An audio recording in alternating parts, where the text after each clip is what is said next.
Lagos State? Okay, thank you for that question.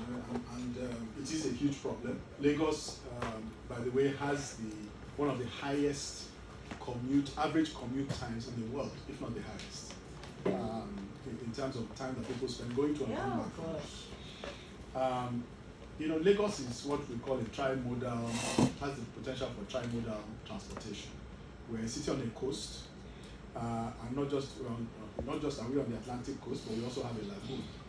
So that means that we have the potential, significant potential actually for water transport, in addition to rail and in addition to road. We think that there's a lot more that can be done in each of these areas. Let me start with rail.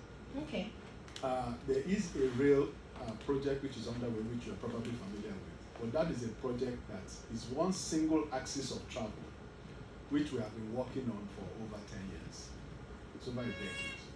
And we have not delivered that thing. And we don't know where it is, where the head of it is, or the tail of it is. And we think that is unacceptable.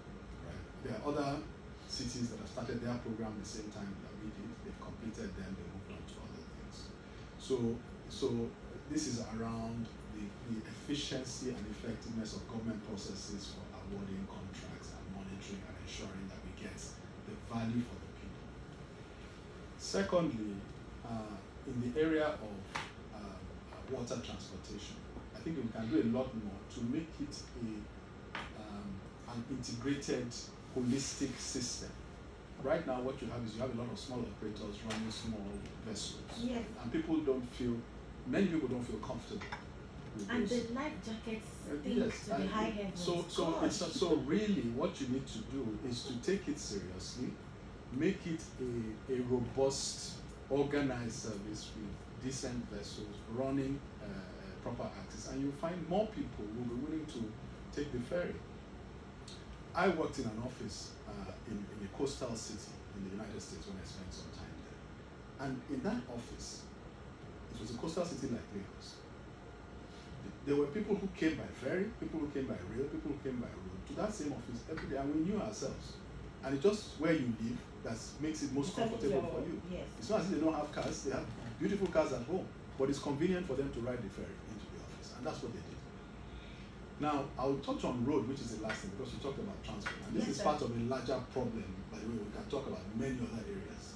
Transportation infrastructure is just one. But roads, I think that even on the roads, a big part of the problem that we have is that we do not operate our road infrastructure effectively. There's chaos on the roads. We don't have law and order on the roads.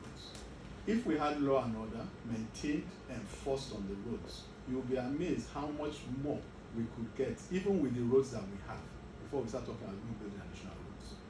So if you have a 3-lane road, and 1.5 lanes is taken up by people trading, and somebody is driving one way on the other one, and the people who are supposed to police it, rather than trying to police it to ensure that people do the right thing, are more trying to identify people from whom they can extract some gratification and then let them go. Even the way we drive, sir. You Yes. find somebody driving in the middle of the road, no lane integrity. Yes, none. And You there know? are traffic rules that are not followed. And the reason why is because they know that when they are accosted or whatever by the security forces, it's easy to compromise those people and keep moving. So that way you will not see the behavior change that you need. So what you need is law enforcement that enforces the laws with the objective of ensuring that people do the right thing. That's with the objective of behavioral modification. Behavioral modification, insisting, not just about collecting, 500 naira, Whatever fine. 1,000 naira there. Just ensuring and enforcing, right? And that is part of a larger problem of even ensuring that those folks who are doing the enforcement are properly compensated and motivated to do their work. So you have a very optimistic